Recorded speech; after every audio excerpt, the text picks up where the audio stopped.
Assalamualaikum. To tell you about the terrible old man. It was the design of Angelo Ricci and Joe Chenek and Manuel Silva to call on the terrible old man.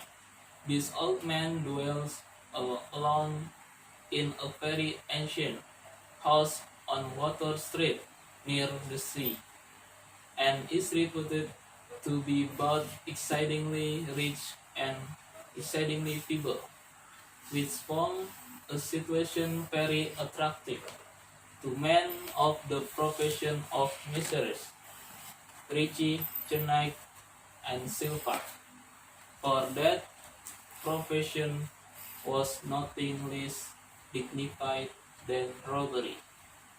The inhabitants of Kingsport say and think many things about the terrible old man, which generally keep himself from the attention of gentlemen like Mr. Ricci and his colleagues, despite the almost certain fact that he had a fortune of indefinite magnitude somewhere about his master and venerable abode.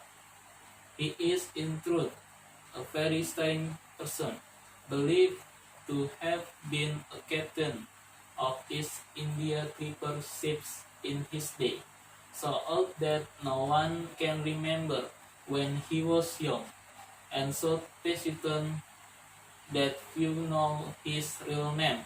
Among the narrow trees in the front yard of his egg and neglected place, he maintains a strange collection of large stones, oddly grouped and painted so that they resemble the idols in some obscure Eastern temple.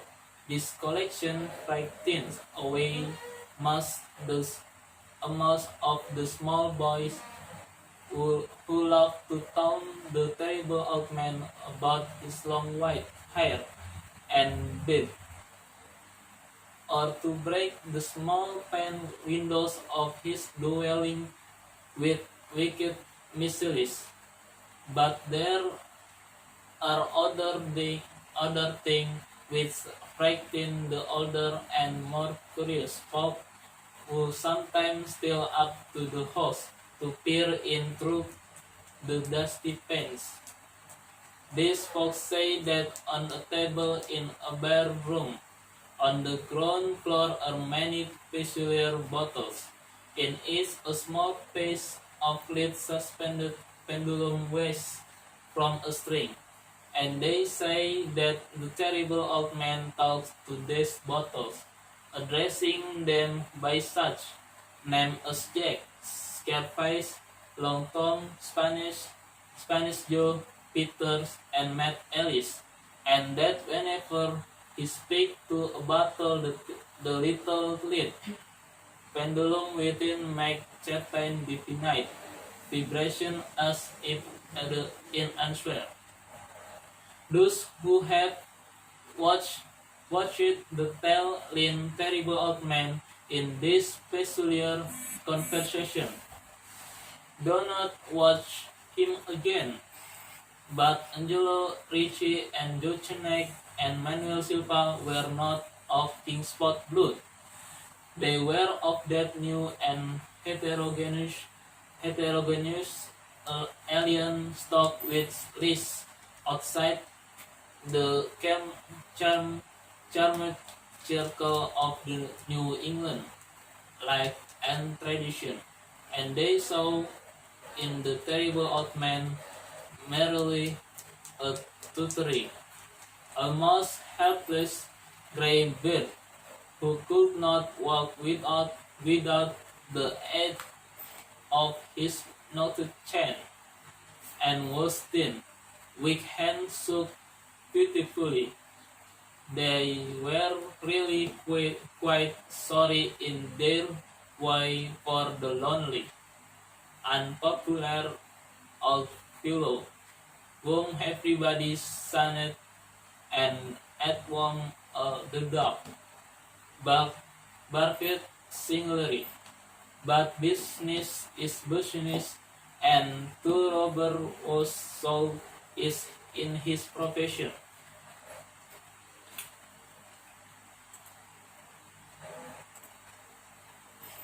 There is allure, and a challenge about a very old and very feeble man who, who has no account at the bank and who pays for his few necessities at the village store with Spanish gold and silver minted 2 centuries ago. Messrs. Ricci, Chenack, and Silva selected the night of April 11 for their court. Mr. Ricci and Mr. Silva were to interview the poor old gentleman, whilst Mr. Chenack waited for them and their presumable metallic burden with a covered motor car in Ship Street by the gate in the tall rear wall of their house ground. This desire to avoid Needle's explanation in case of unexpected police intrusion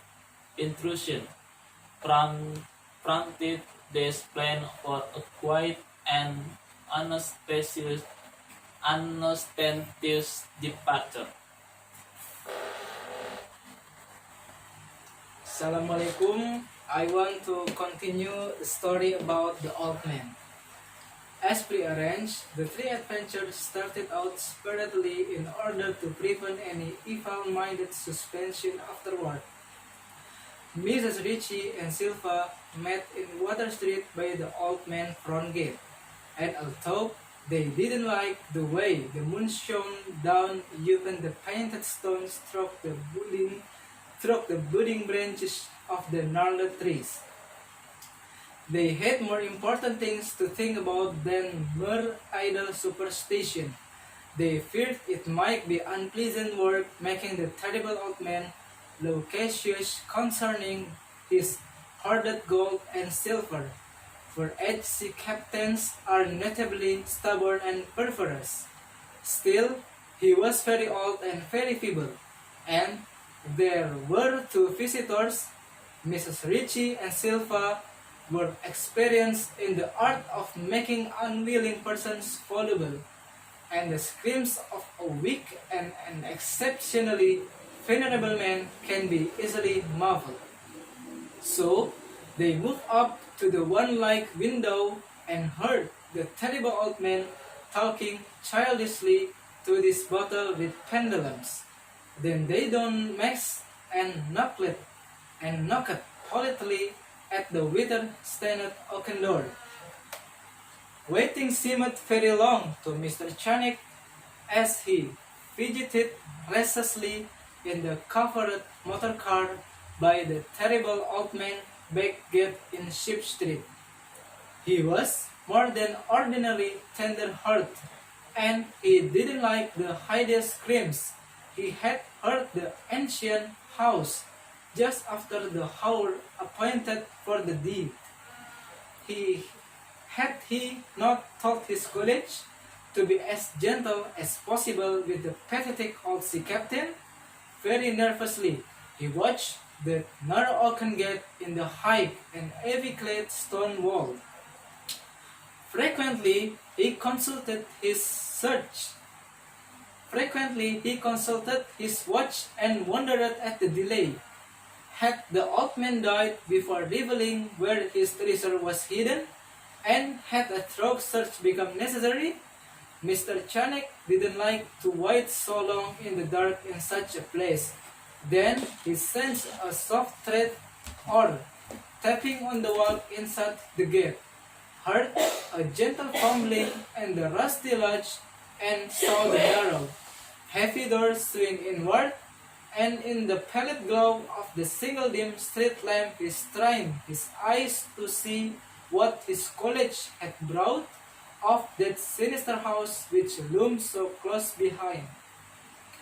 But when he looked, he didn't see what he had expected, for his college were not there at all, but only the terrible old man leaning quietly on his knotted cane and smiling hideously. Mr. Chanek had never before noticed the color of that man's eyes. Now he saw that they were yellow. Little things make considerable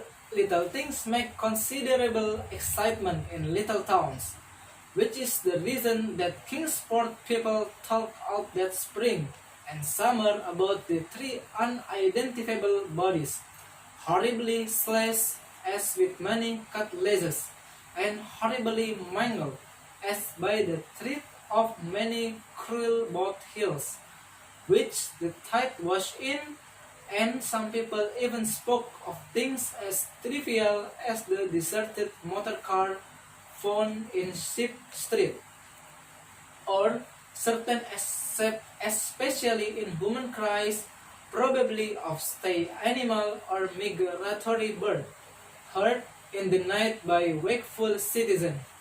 But in this idle village gossip, the terrible old man took no interest at all.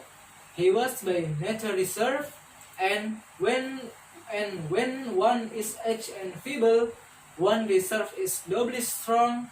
Besides, so ancient sea captain must have witnessed score of things much more stirring in the far off days of his unremembered youth. And this end of the old man's story.